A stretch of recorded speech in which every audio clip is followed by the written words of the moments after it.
Shalom, selamat pagi Bapak Ibu dan Saudara yang terkasih di dalam Tuhan Yesus.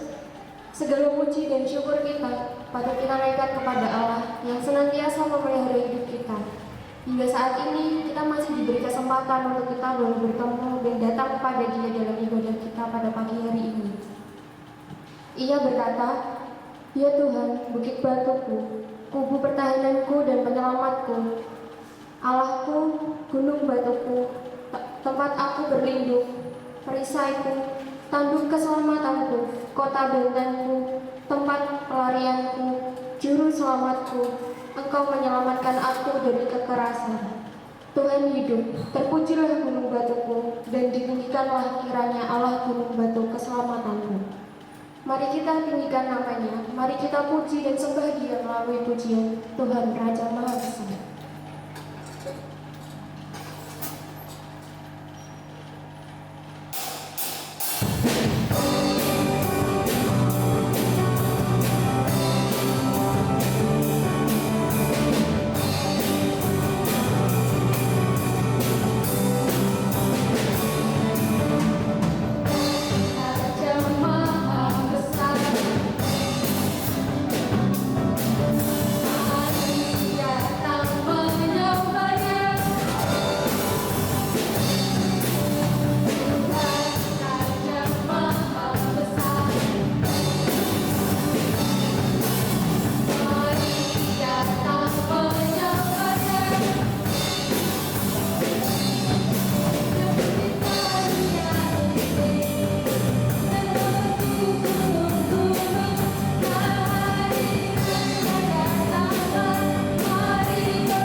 Mari kita bersatu hati di dalam doa. Kepada Allah yang bertahta di dalam kerajaan surga yang mulia, kami naikkan segala pujian, hormat, dan syukur kami kepada Engkau atas pemeliharaan Tuhan sepanjang minggu ini. Dan kami bersyukur Tuhan untuk pagi hari ini karena Tuhan masih memberikan kami kesempatan untuk kami boleh beribadah bersama-sama dengan keluarga kami di tempat kami masing-masing. Dan kiranya saat ini Tuhan boleh membantu kami untuk kami boleh fokus datang dan menyembah Tuhan melalui ibadah pagi ini. Kiranya kami boleh berkonsentrasi penuh hanya di dalam Engkau, dan biarlah kami boleh mendapatkan berkat dari firman yang nantinya kami dengar. Dan Tuhan yang memberkati jalannya ibadah kami dari awal, pertengahan, hingga akhir nanti ke dalam tangan kuasa-Mu. Kiranya Tuhan yang menyingkirkan segala roh jahat yang hendak mengganggu kami. Kami naikkan doa ini, ucapan syukur ini ke dalam tangan kuasa-Mu. Hanya di dalam nama Tuhan kami Yesus Kristus kami sudah berdoa. Haleluya. Amin. Begitu besar kasih dan penyertaan Tuhan yang kita rasakan di dalam kehidupan kita. Begitu luas pula curahan berkat yang boleh kita terima darinya. Mari saat ini kita nyatakan ucapan syukur kita kepada Allah melalui pujian tiada terukur besar.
Bapak, Ibu, dan Saudara, bacaan Alkitab yang menjadi dasar firman Tuhan pada pagi hari ini diambil dari Filipi pasal yang ke-1 ayat yang ke-3 sampai dengan yang ke-5. Saya akan membantu membacakannya. Aku mengucap syukur kepada Allahku setiap kali aku mengingat kamu, dan setiap kali aku berdoa untuk kamu semua. Aku selalu berdoa dengan sukacita. Aku mengucap syukur kepada Allahku karena persekutuanmu dalam berita Injil mulai dari hari pertama sampai sekarang ini. Seperti seorang bapa yang selalu menjaga anaknya, demikian juga Allah kita yang selalu menyertai kita dimanapun kita berada. Mari dengan sepenuh hati kita naikkan pujian, Ku tahu Bapa pelihara.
Tuhan adalah gembalaku, takkan kekurangan aku.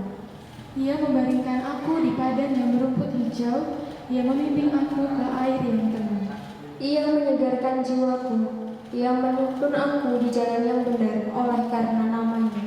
Sekalipun aku berjalan dalam lembah kekelaman, aku tidak takut bahaya, sebab Engkau besertaku. Gadamu dan tongkatmu, itulah yang menghibur aku. Engkau menyediakan hidangan bagiku di hadapan lawanku. Engkau menguapi kepalaku dengan minyak, pialaku penuh melimpah. Kebajikan dan kemurahan belaka akan mengikuti aku seumur hidupku, dan aku akan diam dalam rumah Tuhan sepanjang masa. Sudah banyak berkat kita terima dari Allah, dan inilah waktunya bagi kita untuk mengembalikan apa yang menjadi milik Tuhan melalui persembahan dan perpuluhan kita. Dengan kasih dimohon kepada setiap kepala keluarga dapat menjadi kolektor persembahan.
Tiba saatnya kita akan mendengarkan firman Tuhan yang akan disampaikan oleh Pendeta Ayub.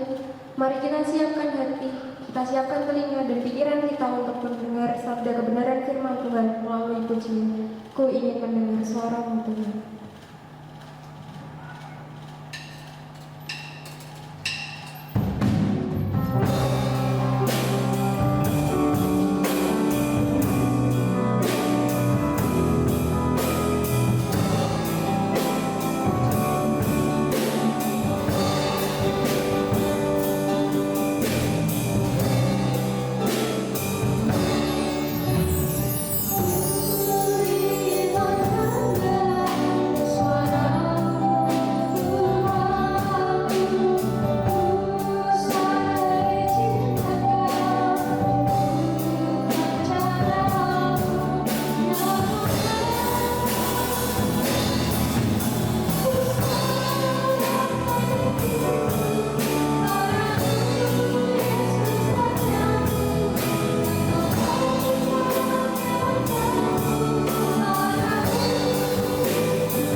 Shalom, selamat pagi Bapak, Ibu, Saudara yang dikasihi Tuhan Yesus Kristus. Mengucap syukur karena kita sekalian senantiasa ada di dalam pemeliharaan, di dalam perlindungan Tuhan, tetap di dalam keadaan yang sehat dan terus dijagai dan diberikan keselamatan oleh Tuhan. Terima kasih Bapak, Ibu, dan Saudara sekalian sudah menjadi pahlawan bagi bangsa kita dalam memutus penyebaran COVID-19. Tuhan memberkati kita sekalian. Bapak, Ibu, dan Saudara sekalian, kita bertemu lagi di ibadah online hari ini Minggu 17 Mei 2020. Saya berharapkan Bapak, Ibu, dan Saudara sekalian tetap merasakan sukacita meskipun sedang menghadapi kesulitan hidup saat ini. Firman Tuhan di dalam Filipi pasal yang pertama ayat 3 sampai dengan yang kelima mengatakan demikian. Aku mengucap syukur kepada Allahku setiap kali aku mengingat kamu. Dan setiap kali aku berdoa untuk kamu semua, aku selalu berdoa dengan sukacita. Aku mengucap syukur kepada Allahku karena persekutuanmu dalam berita Injil mulai dari hari pertama sampai sekarang ini. Saudara sekalian,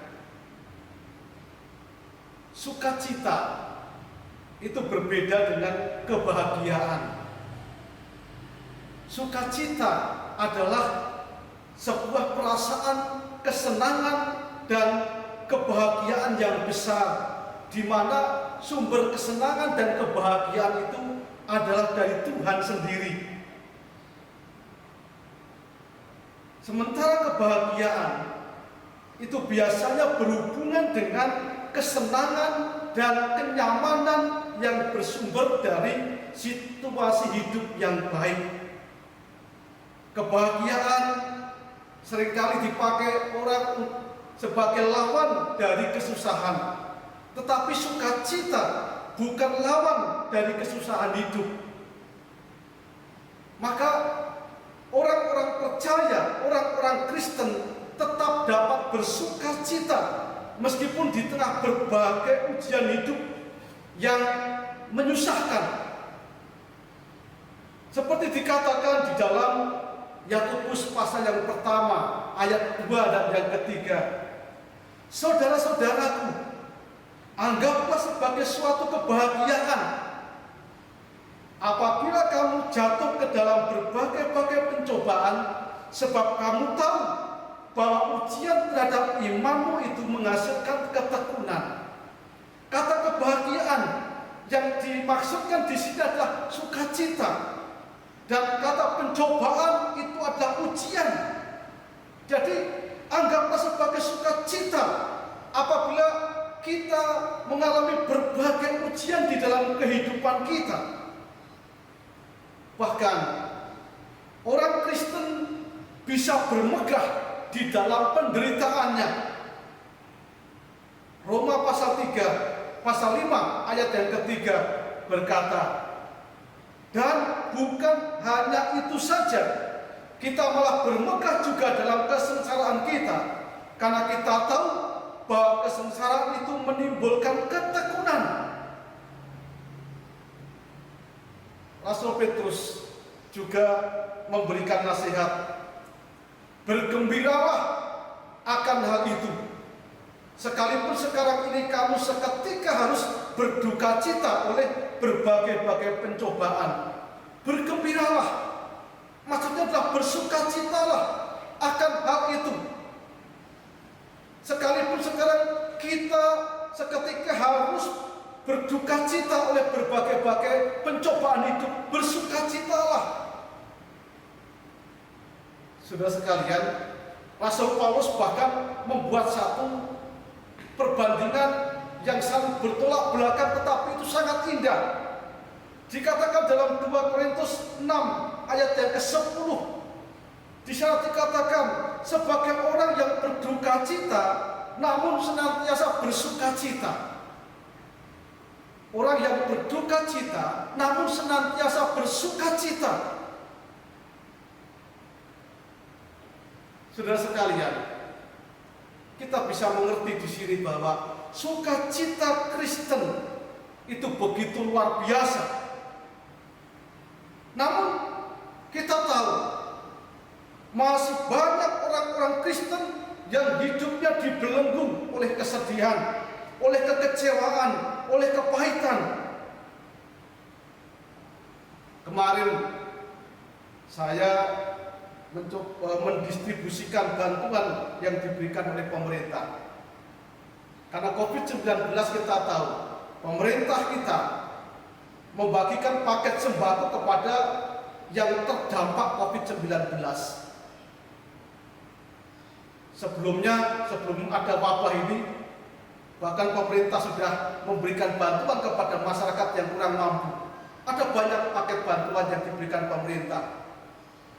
Ada sembako non tunai yang jumlahnya dulu 110.000 setiap bulan, sekarang menjadi 200.000. Ada bantuan pangan non tunai yang jumlahnya 400.000 setiap bulan, itu berlaku selama 5 tahun. Dan masih banyak bantuan-bantuan yang lain. Saudara sekalian, yang menjadi aneh adalah ketika saya harus menghadapi orang-orang yang sesungguhnya sudah mendapatkan bantuan setiap bulannya, tetapi mereka masih meminta untuk mendapatkan bantuan yang diberikan oleh pemerintah terhadap orang-orang yang terdapat COVID-19. Orang hanya memikirkan dirinya sendiri, tidak mau memikirkan orang-orang yang ada di sekitarnya yang juga sama-sama terdampak dan mereka pun juga membutuhkan. Saudara sekalian, banyak orang yang hidupnya dibelenggu oleh kesedihan, kekecewaan, dan kepahitan. Nah, bagaimana kita bisa menikmati sukacita yang sejati meskipun kita sedang dalam kesusahan? Kita akan memperhatikan di dalam ayat 3 bagian A. Rasul Paulus mengatakan, aku mengucap syukur. Jadi yang pertama, saudara sekalian, di dalam segala keadaan kita harus bersyukur kepada Tuhan. Dalam segala keadaan kita harus bersyukur kepada Tuhan.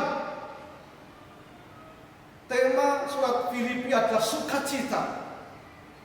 Di dalam surat ini kata sukacita ditulis sebanyak 14 kali.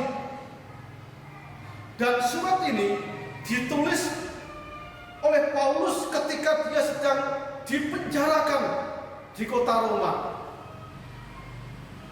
Saudara sekalian, tentu tidak ada seorang pun yang merasa senang karena dipenjarakan. Demikian juga Paulus, dia pun juga tidak merasa senang karena dipenjara. Tetapi Paulus dalam keadaan yang susah, dia tidak bisa pergi kemana-mana.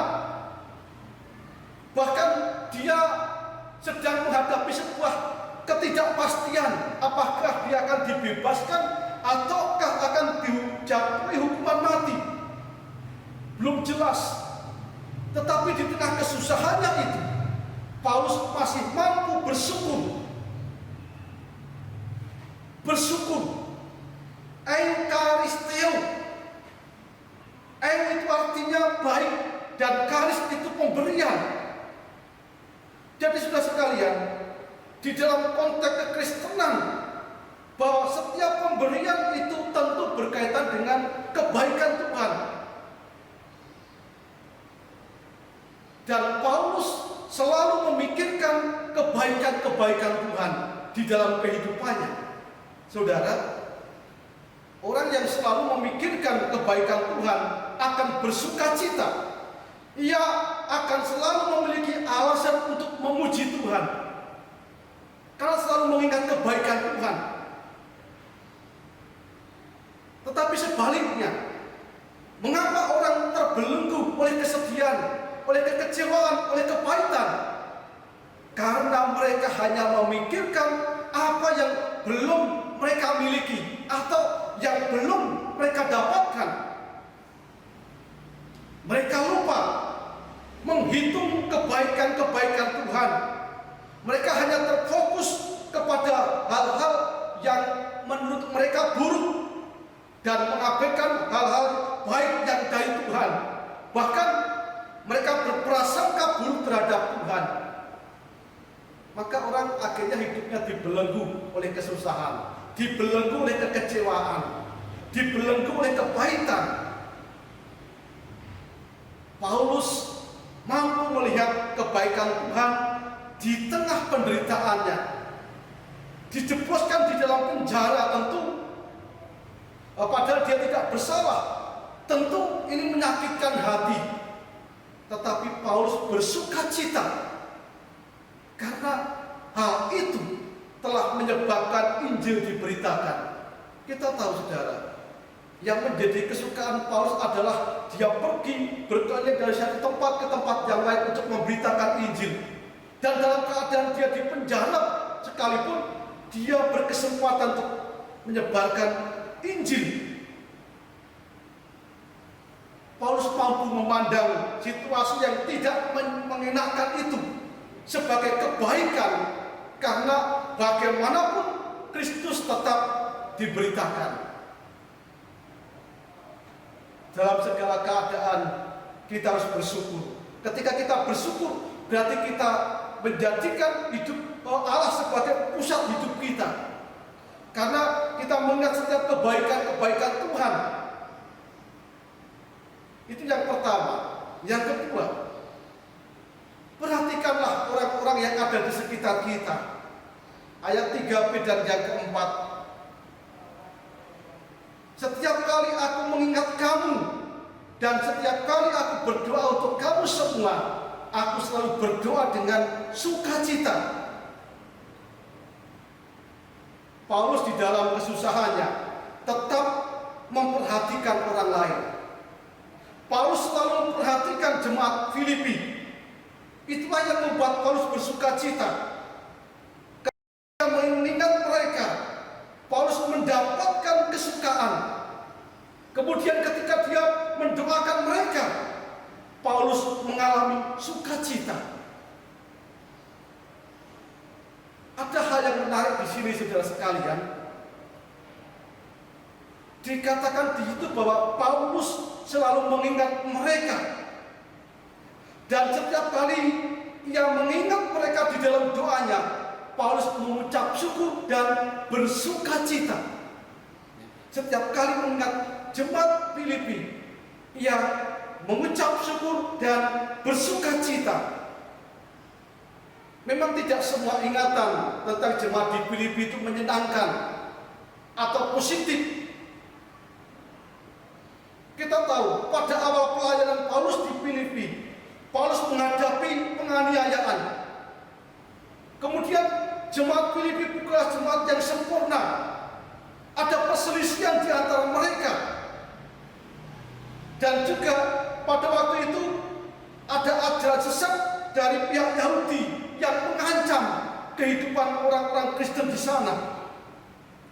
Tetapi Paulus tetap bersukacita atas setiap jemaat dan atas setiap peristiwa yang terjadi. Jadi sama seperti ia berusaha menemukan kebaikan Tuhan di setiap situasi yang sulit, demikian juga ia berusaha mencari kebaikan-kebaikan dalam diri orang lain. Ketidaksempurnaan orang lain tidak menghalangi ucapan syukurnya bagi orang itu. Ketidaksempurnaan situasi tidak mencegah dia untuk bersukacita. Saudara sekalian, sebagian besar orang kehilangan sukacita karena apa? Karena terlalu berfokus pada diri sendiri. Seperti contoh tadi di depan, orang hanya fokusnya dirinya sendiri, tidak peduli kepada orang lain. dia merasa masih kurang, diberi masih kurang, nggak pernah bersyukur. Banyak orang yang fokusnya diri sendiri, pekerjaannya yang mulai tidak lancar, penghasilannya yang sedikit, rumah yang tidak ideal, kesehatan yang buruk. Justru inilah yang seringkali membuat kita kesulitan menemukan alasan untuk bersyukur dan bersukacita. Paulus tidak hanya mengingat orang lain, saudara sekalian, tetapi dia juga senantiasa mendoakan mereka, mengingat dan mendoakan mereka. Dengan mendoakan orang lain, sesungguhnya kita telah mengambil bagian dalam pergumulan orang itu. Ini yang akhirnya apa? Membuat kehidupan kita menjadi bermakna, hidup kita menjadi berguna. Kita tidak lagi hidup bagi diri kita sendiri, tetapi kita hidup bagi orang lain. Oleh karena itu, saudara sekalian, mari meskipun di tengah situasi yang sulit, kita perhatikan orang lain. Biarlah hidup kita ini bermakna bagi sesama kita. Kita tidak hidup bagi diri sendiri, tetapi kita bisa hidup bagi orang lain. Yang ketiga, yang terakhir, yaitu hidup bagi perluasan Injil. Ayat yang kelima, aku mengucap syukur kepada Allahku karena persekutuanmu dalam berita Injil, mulai dari hari pertama sampai sekarang ini. Saudara sekalian, jemaat Filipi selalu mendukung Paulus di dalam pelayanannya. Selalu mendukung sejak dari awal sampai ketika Paulus menulis surat ini, mereka terus mendukung pelayanan Paulus. Ketika surat ini ditulis oleh Paulus, ia baru saja menerima bantuan materi dari orang-orang Filipi melalui Epafroditus. Dan ini tentu bukan bantuan yang pertama kali mereka berikan kepada Paulus. Sudah sering kali mereka memberikan bantuan itu. Dan apa yang sudah dilakukan oleh jemaat Filipi ini cukup menjadi alasan bagi Paulus untuk bersukacita. Maka Paulus selalu mengingat mereka, berdoa untuk mereka, mengingat juga setiap apa yang sudah mereka lakukan kepada Paulus, selalu diingatnya.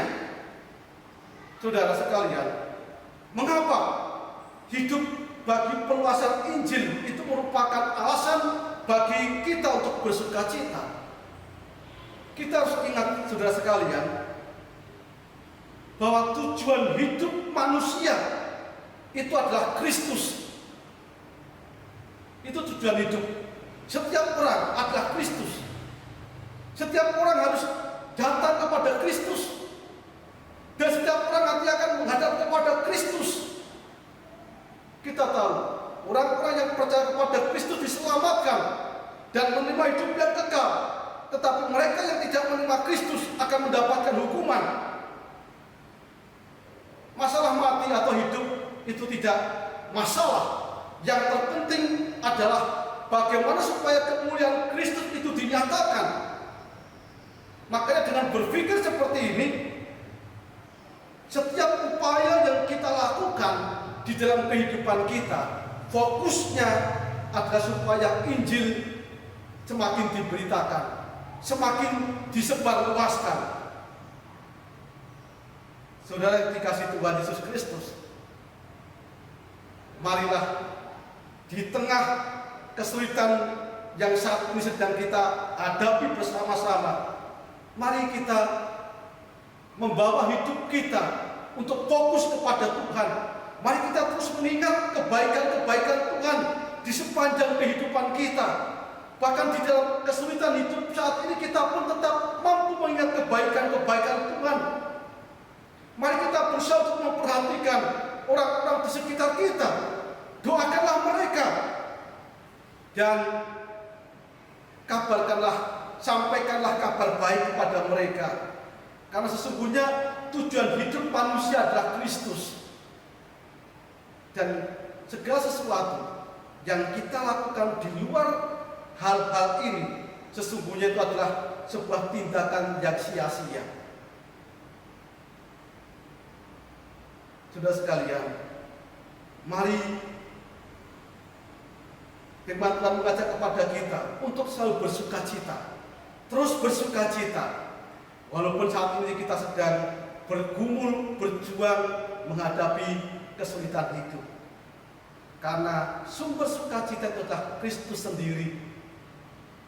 Dia tidak akan pernah berhenti dalam menyatakan kebaikan dan kemurahannya kepada kita. Bahkan di tengah kondisi sesulit apapun, Dia tetap mampu menyatakannya bagi kita. Tuhan memberkati kita sekalian. Mari kita berdoa. Bapa kami di dalam surga, mengucap syukur firman Tuhan yang sudah kami dengar. Kiranya firman ini sungguh-sungguh akan menguatkan kami. Firman Tuhan akan terus menuntun kami untuk selalu mengarahkan hidup kami terpusat kepada Kristus, supaya kami terus mengingat setiap kebaikan Tuhan di dalam kehidupan kami. Meskipun saat ini kami sedang dalam keadaan susah, kami terus mengingat kebaikan Tuhan, dan bahkan kami terus percaya bahwa kebaikan-kebaikan Tuhan itu akan terus Tuhan nyatakan, dan itu akan menjadikan kami terus bisa mengucap syukur kepada Tuhan dalam segala hal. Dan Tuhan tolonglah kami supaya kami mampu memperhatikan orang-orang di sekitar kami. Kami mampu untuk mendoakan mereka, memperhatikan mereka agar kehidupan kami berguna bagi orang lain. Dan dengan demikian mereka akan sungguh-sungguh merasakan kebaikan-kebaikan yang sudah Tuhan berikan di dalam kehidupan kami, dan akhirnya Kristus dapat disampaikan, dapat diberitakan kepada orang lain. Kami terus berdoa Tuhan agar di tengah-tengah kesulitan hidup saat ini akan ada banyak orang yang boleh melihat kuasa Tuhan bekerja di dalam kehidupan orang-orang, dan mereka berkesempatan untuk boleh menerima Kristus sebagai Tuhan dan sebagai Juru Selamatnya. Karena setiap orang harus berhadapan dengan Kristus ketika pada suatu hari kelak nanti. Dan kami saat ini terus menyerahkan seluruh jemaat Tuhan. Engkau memberkati, Engkau memelihara, dan Tuhan selalu memimpin. Tuhan selalu mencukupkan apa yang menjadi kebutuhannya. Tuhan selalu memberkati kesehatan seluruh anak-anak Tuhan. Engkau memberkati anak-anakmu yang sedang sakit, yang sedang bergumul di dalam berbagai-bagai pergumulannya. Tuhan selalu menopang, Tuhan selalu menyatakan kebaikan dan kemurahan-Mu kepada anak-anak Tuhan. Tuhan memberkati setiap pekerjaan, memberkati setiap usaha. Tuhan juga senantiasa campur tangan di dalam segala sesuatu yang dikerjakan oleh setiap anak-anak Tuhan. Terima kasih Tuhan Yesus. Tuhan juga memberkati pemerintahan bangsa kami. Berkatlah pemimpin-pemimpin kami agar roh hikmat bijaksana akan terus nyata di dalam mereka ketika mereka mengambil kebijakan-kebijakan. Kami juga terus berdoa menyerahkan untuk orang-orang yang saat ini masih dalam perawatan, berjuang melawan sakit penyakitnya karena COVID-19. Tuhan memberkati supaya mereka bisa sembuh, sehingga semakin hari semakin banyak orang yang disembuhkan, dan jumlah orang yang positif corona juga semakin hari semakin menurun jumlahnya. Meskipun saat ini jumlahnya semakin meningkat, tapi kami terus percaya kepada Tuhan. Engkau memberkati bangsa kami, memberkati setiap usaha pemerintahan bangsa kami, dan supaya seluruh masyarakat akan semakin menyadari, sehingga mereka pun akan mengikuti setiap aturan yang sudah disampaikan oleh pemerintahan bangsa kami. Terima kasih Tuhan, berkati orang-orang di sekitar kami. Tuhan lawat daerah kami, Tuhan lawat kampung kami, Tuhan lawat lingkungan kami, Tuhan lawat keluarga kami masing-masing. Dan kami senantiasa ada di dalam perlindungan, penjagaan, dan di dalam pemeliharaan Tuhan dari hari demi hari. Terpujilah Tuhan nama-Mu kekal sampai selama-lamanya. Di dalam nama Tuhan Yesus Kristus, hamba-Mu memohonkan doa ini. Haleluya. Amin. Demikianlah firman Tuhan yang disampaikan oleh Pendeta Hayam. Kiranya kita boleh terus berjalan bersama dengan Allah, dan kita boleh dikendalikan oleh Allah. Mari kita responi firman Tuhan yang baru kita dengar melalui pujian tiap langkahku.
dikasihi Tuhan Yesus Kristus, kita sudah sampai di penghujung ibadah kita pada pagi ini. Sekarang marilah kita menerima berkat Tuhan. Tuhan memberkati engkau dan melindungi engkau. Tuhan menyinari engkau dengan wajah-Nya dan memberikan engkau kasih karunia-Nya. Tuhan menghadapkan wajahnya kepada engkau dan memberikan damai sejahtera-Nya kepada saudara. Sekarang kiranya berkat rahmat yang dari Bapa di dalam surga, kasih karunia dari Tuhan kita Yesus Kristus, dan penyertaan di dalam Roh Kudus memberkati saudara sekarang sampai selama-lamanya. Dalam nama Tuhan Yesus, hamba memohonkan berkat ini. Haleluya. Amin.